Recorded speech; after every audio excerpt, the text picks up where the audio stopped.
So welcome to the Cabana again. The regulars are back. Who have we got here? Bomb. Bomb. We've got Kenston. Oi, oi. We've got Graham. Alright. And we've got Sean Corky. Evening. Evening. So yet again we're back in the Cabana and we're going to talk about an item that is probably relevant to a lot of people at our age, about leaving home. Seems like a vague topic, but I think it is a massive step in everyone's life when you leave home and you're no longer under the control of your parents and you can do whatever the fuck you want, and you're open and you're out in the big, deep, dark world, and there's paedophiles everywhere who want to kill you. So yeah, I mean, let's talk about when you left home. So we start with Graham. When did you leave home? Well, I left home at 16. 16 years old? Yes, I was like, mint, I'm away. That's it, I can do what I want. Be away. Is that when you joined up? Yeah, I joined up, so I didn't really think that through, and I thought I'd get away. No, I was exactly the same. So, for people who haven't realised through the previous pods, me and Graham are both ex-military. We both joined the same regiment. You were signals, weren't Yes. you? What trade were you? I started off as I went for a technician in the end, Technician. but I ended up as an area systems op. Basically, a fucking switch operator. Oh, so they didn't even have that trade. So I went in the signals as well, and yeah. So I mean, I don't know about you, Graham, but I was so fucking excited at the time. I mean, all my mates at the time were just saying to me, like, "What the fuck are you doing joining the army?" It was when, I mean, it was probably a bit later than you, but for me, it was when Iraq and Afghan were kicking off massively at the time, and all my pals were like, "What the fuck are you doing leaving home now?" Like, How did they get you to? Did they just say, "Look, listen, Hitler's invading. You need to join us." we need to save Poland. Pretty much. Graham, help us. Sorry. Cunt. Sent a raven. So what was the Battle of the Somme like? The fucking muddy leg. No, I mean, I go back, I mean, all my pals were like, "You're fucking mental, what are you fucking doing?" And I was so excited. And it was such a big lifestyle change for me. I mean, if you've listened to our previous episode that came out on the 6th of... 9th of January. 9th of January, you'll understand. It was a massive lifestyle change for me. So, I mean, I don't know how did you feel when you left home? But I didn't really think much of joining the army. It was my mate was going to do it, and I thought, that sounds like a good idea, and then get away from home. So I went, I'll do it as well. I'll do it as well, yeah. So I remember going up to Scotland for your first... Glencoe. Aye. Up to Glencoe. And, you do your medical beforehand. Yeah. And for some reason I went, I think I had asthma. I used an inhaler at one point. And they went, yeah, I use an inhaler. Oh, so they fucked us off. So I go back to my doctors. And he went, you haven't got asthma, you do. Yeah, you use it like one winter. Discrimination. One winter because you had like a bad... No, because asthma, you can't really do that, really. So then I had to go in and say, no, I didn't have asthma. I just had to use an inhaler once. Right, so then I did it the second time around, got through. And then I remember going to Blandford. No, Blandford Forum, no, sorry, that was... First I went to... Where'd you do your basic? That's I was what at Paybright. Nope. Basenborn? Yes. Basenborn, There you go, yeah. And then on the sunny Blandford. Oh, Blandford. But obviously I left at 16 and I was pretty much the youngest. Yeah, I was, yeah. So everyone else could like legally drink, and I thought, yes, that'd be me. No, not especially not at Basenborn. There was no drinking. I was surprised how strict they were about underage drinking. I thought, no one gives a shit, but no. Yeah. I got to Blandford and I got in with the older ones there, and they snuck us out in the car boot. Oh yeah, Every do you know? weekend. I did exactly the same thing. Lee Loach, Chris Hughes, who else was there? Chris Page. They all had to sneak me out of Blandford And camp the on a boot, Friday afternoon in the boot of the car, Yeah. and we drive down to Bournemouth and go out on a piss in Bournemouth. It was fucking amazing. How I ended up joining up was, as I said in our previous episode, growing up as a young lad, I always had a massive interest in anything military. Like, I remember at Christmas I used to get like combat 95 type costumes and stuff like that, and I loved it all. Anyway, I'd been gobbing off to my mother for months and months and months after I left school. Oh, I'm going to join the army, And I never really got around to doing it. And at the time, on my 16th birthday, I started my first ever job at the Marriott Hotel at Gosforth Park. And I was working at room service, and it was fucking horrific. I was baked all the time. I remember, like, someone would order a pizza, and I'd take them up like a Rogan Josh. And it was just fucking ridiculous. Kind of a pizza. Anyway, I kept getting gripped at work because I was an absolute mess. So I quit my job at the Marriott, and I didn't tell my mum. So, and I used to just go out. I'd say like, "Mum, I'm off to work," and I'd go out in my Marriott costume, and then I'd just like go and like play like heads and balls with my mates and that down the park. And then I was at a house party one night in my work uniform, and I had a phone call from my mother saying, "Adam, you need to get home now." I thought someone had fucking died, like from the way that my mum sounded on the phone. So I ran home. I wasn't that far away, so I ran home, and as soon as I walked through the door, she was like, "You little arsehole." And she'd found the letter that the Marriott had sent me. I'd put it in my top drawer, and the Marriott had sent me a letter saying, "Now that you've terminated your employment, blah blah blah blah blah." And she was like, "That's it, you fucking." Because I was an absolute fucking nightmare at the time. I just wanted to do. Well, you'll know, Ken. You were. What are you talking about? Can't imagine it. You were like my fucking right hand man at the time. Well, I was your right hand man. I'm not sure which way it went. And she was like, "That's it. You're fucking joining the army. I've had enough of you." So we had a massive row. My mother was like, understandably, my mother had just hit a tether's end with us and all the rest of it.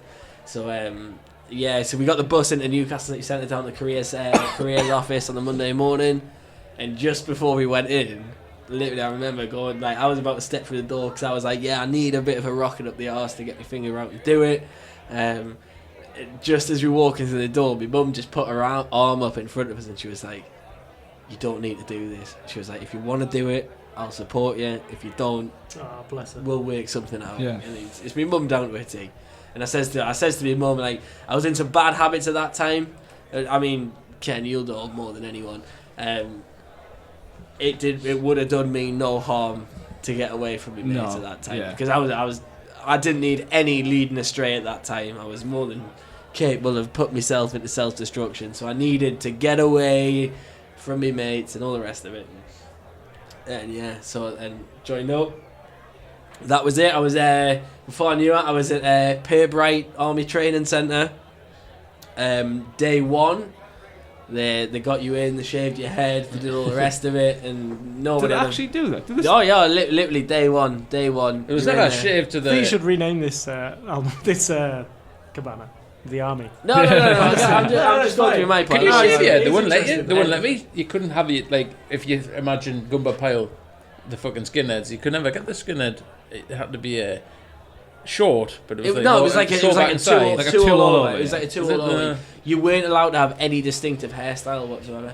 So we got there. I think there was 42 of us that turned up on day one, and they were like, right, that's it. And I remember a guy, Dave Stolman, good friend of mine throughout basic training. He had really fucking long hair at the time, and they walked past him on day one and goes, zzz, as if they're going to cut your hair off.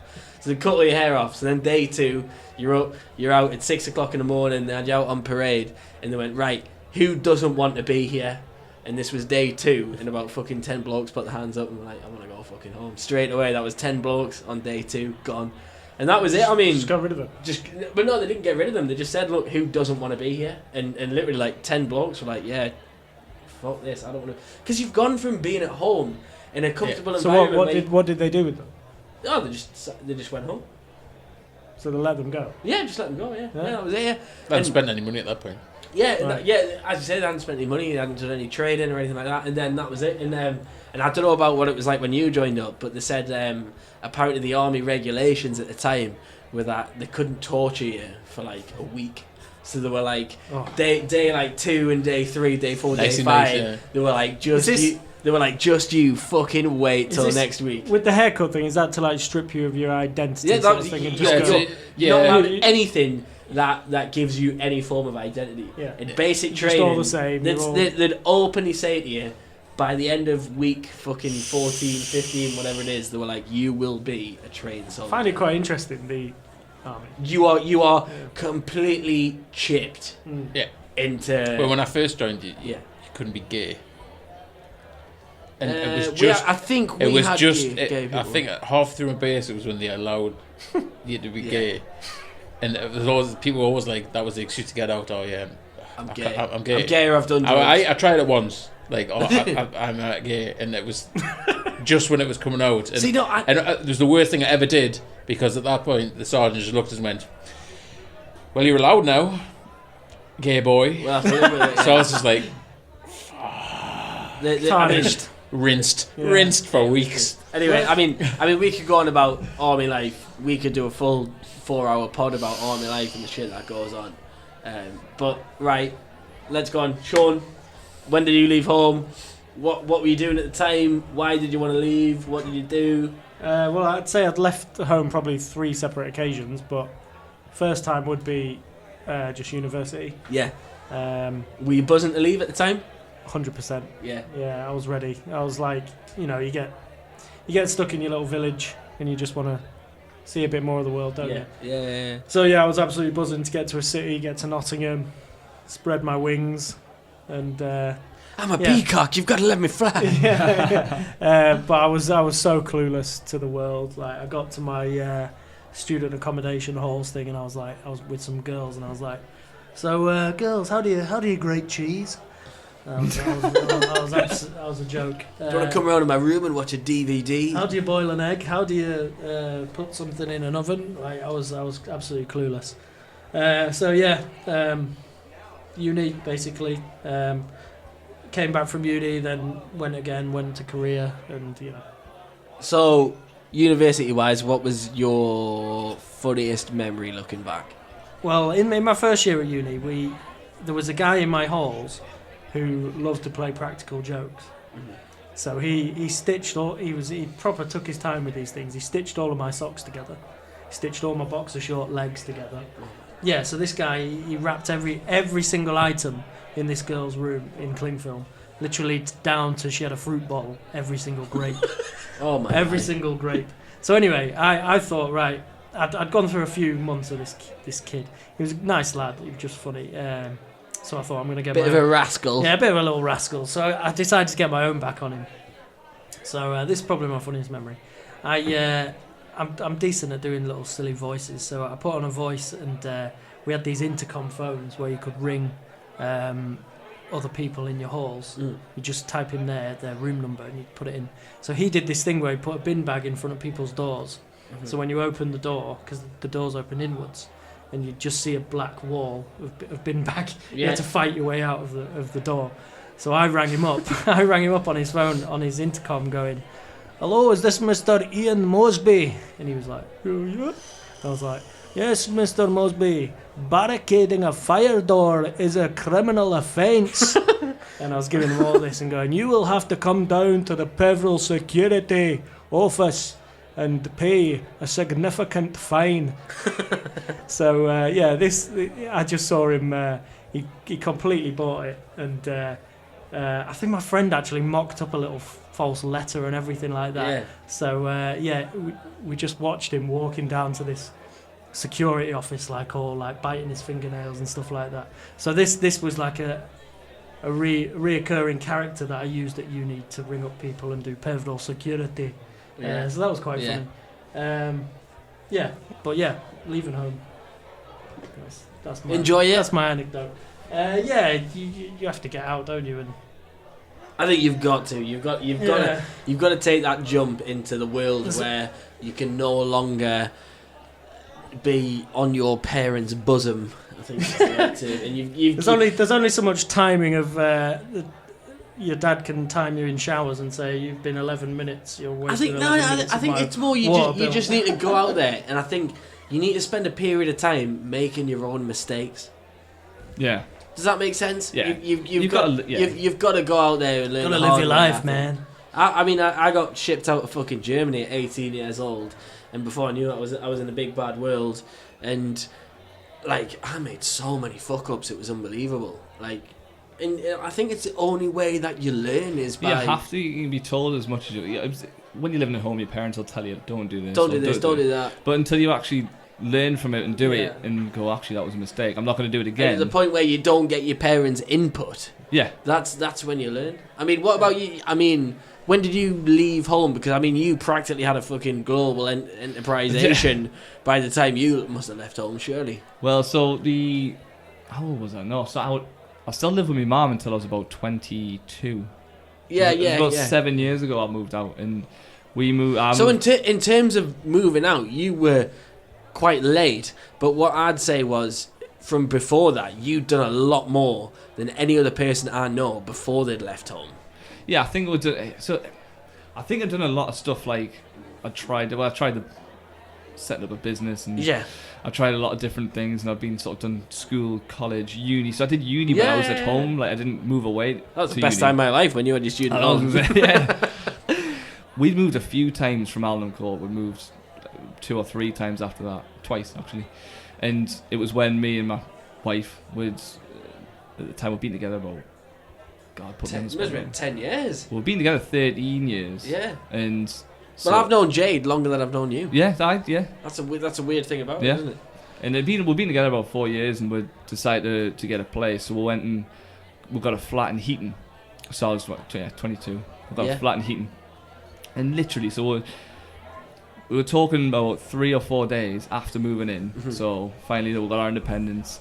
And to be fair, I think I had a lot of independence anyway, because me and my mum's relationship, it wasn't like she was never that strict. No. Obviously, no. to have an Us Alnham lot Court, in there, to allow me mates to come in, and she must have the patience of a saint. But Oh, Bless fucking her. hell, yeah. Um, Jesus Christ. But when we moved out, it didn't feel that much different. I was just like, look, it's just financially my burden. Yeah. Do you know what I mean? But literally 4 days after moving in, we found out Jade was pregnant. 4 days I remember into our lives together in our own home, and she was I pregnant. remember meeting you because I owed you some money, didn't I? And I met you as the Gosford, and I turned up. I was like, right, I'll meet you here. I'll give you this money. And then you turned up, and we'd not seen each other for a while, have we? I think I'd been avoiding you Give me because I my owed you money. Yeah. I'd been avoiding him because I owed him this money.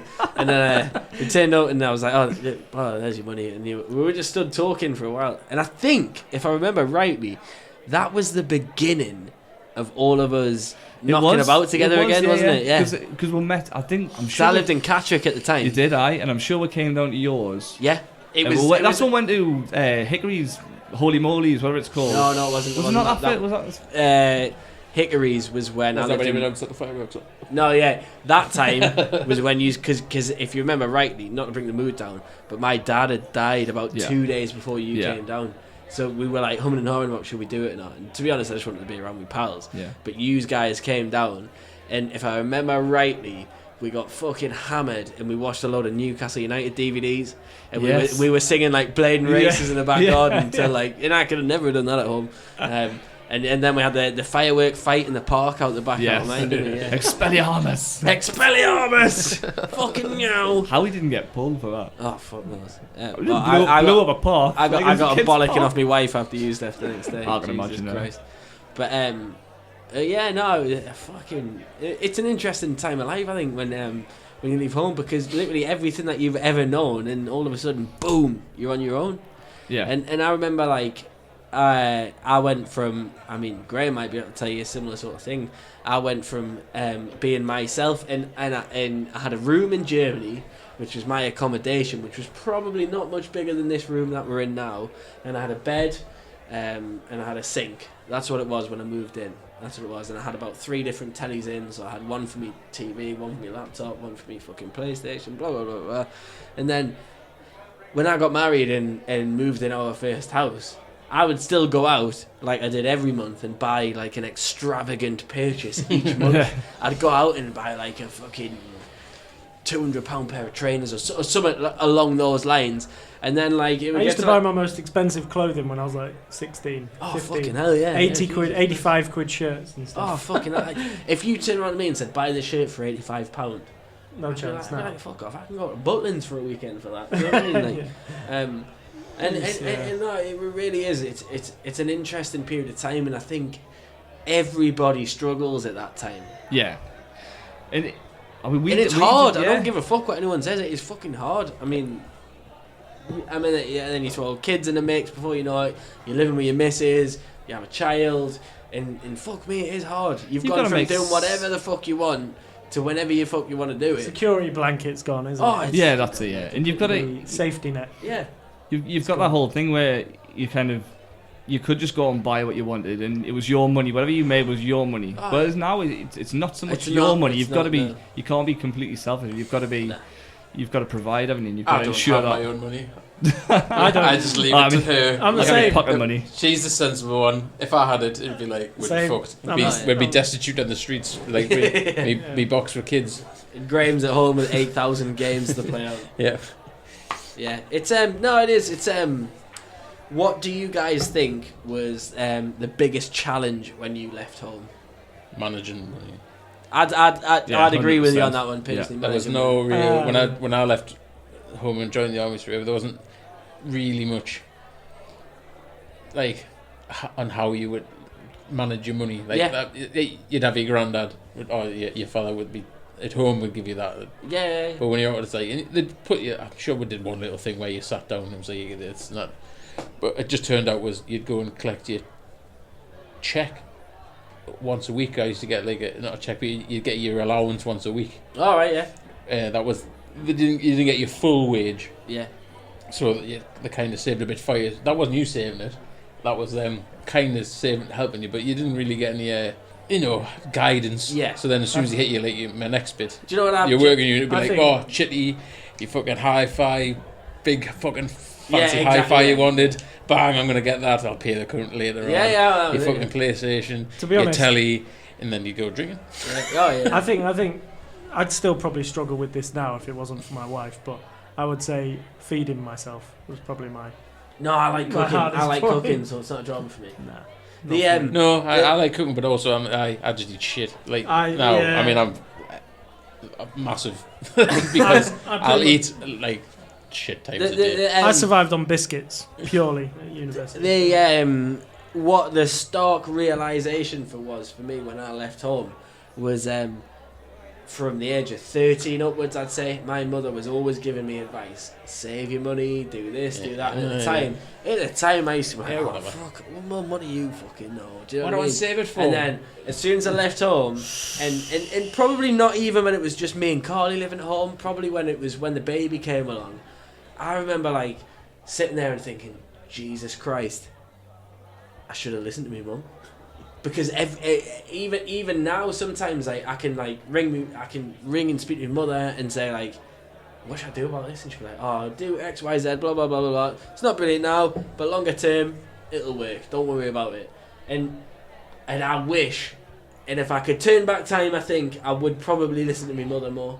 And I've said to my mother before. That goes for everyone. Yeah, I think I've said to my mother like a few times recently. I've said, do you know, now I value my mother's opinion so much. Whether it's back in the day, I was just like, shut up. I'm like, Can I give you a tiny anecdote from my time in Korea? Give us an anecdote. Right, well, when I went to Korea, I left home again, coming back from uni, had a little job, was getting bored, and I decided to leave for Korea, do teaching. I got out there, my mate had gone out there, so I went out there. I got picked up at the airport by this Korean guy who was the head teacher of my school. He drove me to my apartment, chucked me in my apartment, and just it was like a bit of a hole, to be honest, my first place in Korea. And he just shut the door on me and just went, "Welcome to Korea," bang, and shut the door. And I just collapsed on my bed. I was like, just head down, like, what have I done? I went out for that on that evening. We went out for some food. It was raw shark meat, just raw everything. The right shock, culture shock. It was unbelievable. So yeah, that was just a wake up call. But I got used to Korea, and it's not all raw. It sounded amazing. The conversations we had. Yeah, but then the day after that meal, I'd had this night, and I'd gone out till 5 in the morning maybe. I woke up, hadn't made some food for myself. So I was making some scrambled eggs, and I was making it on this stove thing. And from the cooker hood thing, this place I was living in was pretty dodgy, pretty rubbish. A cockroach dropped and landed in the middle of my scrambled eggs. I pretty much just wept. Yeah. That was the final straw. I was like, I'm going home. It was awful. Yeah. The cockroach dropped into my scrambled eggs. That is a true story. But I think everyone will probably agree that you probably learn the best lessons in life is when you're at that age and you've left home. Yeah. don't know, like coming to us now with the fact that I'm considered to be older than you fuckers. Like, with the kids, I'd had 10 years out of home before I fucking started having kids. And I'm fucking still fucking struggling. I left with home that in shit. 2008. February 2008, I left home. 2013, I got married. No, 2012, I got married. 2013, first child. So yeah, I've been on a fairly fucking steep learning curve since I left home. But no, I mean, you get there. Having a kid will change your life. I think what helps with the entire thing, what happens with the entire thing is it helps to be around people that are in similar situations to yourself. Yeah. Because you can learn a lot from each other, can't you? Like, I don't even think it's about learning from each other. I think it's just from people being in a similar experiencing the same thing. Everyone's going through the same thing at the same time. Support. So it's I think I mean, do you know what thing resonated so much? I don't know if I've told you this before, Ken. If I've not told you, I've definitely told other people before. I think you were the first person I knew that had kids, because I've not met Graham at the time, because I met Graham through you and the whole wrestling thing. I remember saying to you, because I'd known you from a young age as well, how's it been having a kid? And I always remember the text that you sent me back saying, personally, I've loved being a father. And it was the first person that I ever knew that had a child that had just come back with that response straight away. Yeah. And it wasn't a case of, I can't go out, I can't do this, I can't do that. And I remember taking comfort in that when I found out Carly was pregnant. It was the fact that, hang on, you can enjoy this. Yeah. You really can enjoy this. And don't get us wrong, I found it hard at the time. Do you know what I mean? Me and Carly lived nowhere near any of our family. We lived in it was an RAF camp when Harrison was born. We lived on an RAF camp. And it was a case of actually, why don't you try and enjoy it? And all the preconceptions I had about having a family were nowhere near that. And I always remember that one fucking text I got off you saying, personally, I've thoroughly enjoyed being a father. Blah, blah, blah, blah, blah, blah, blah. But no, I'm glad. Yeah. Sell me some sleep. Yeah. So I mean, I think everyone will probably agree it's a steep learning curve at the time, and I think everyone goes through it. And I think you've just got to draw on what's around you and not try and just do it all on your own. I think. Yeah. Sounds like we're giving some I feel like advice and help to the youngsters out there. Trisha on Channel 5. No, yeah. Trisha Goddard. Little Alnham Islanders out there. Bit of Kilroy. You'll be alright. You'll be fine. Don't worry. We're here for you. But the bell's just gone anyway. The bell has just gone. Has. Swift trip to the Cabana this time. Thoroughly enjoyed it. I believe next time we are going to be talking about things that we hate. Invoke some passion there. Yeah, this might be a bit of a longer podcast. It's basically just going to be us going to be having a fucking Gary Neville. Right. Gary Neville. Mackham's. Gary and his bum head. Yes, Gary Neville's bum head. So next time, thank you for listening. We're not quite as drunk as we normally are for these ones, but however, we've got a taxi coming to take us to the pub at 5 o'clock, so we will be making a swift exit. Thank you very much for listening. Any correspondence, please get involved and let us know what you think. If you think we're arseholes, tell us, because we'll read you out and we'll scour your Facebook page and look at pictures of you and your howling misses and give you some grief back. Let us know. Thank you for coming. If not, we'll catch you on the flip side.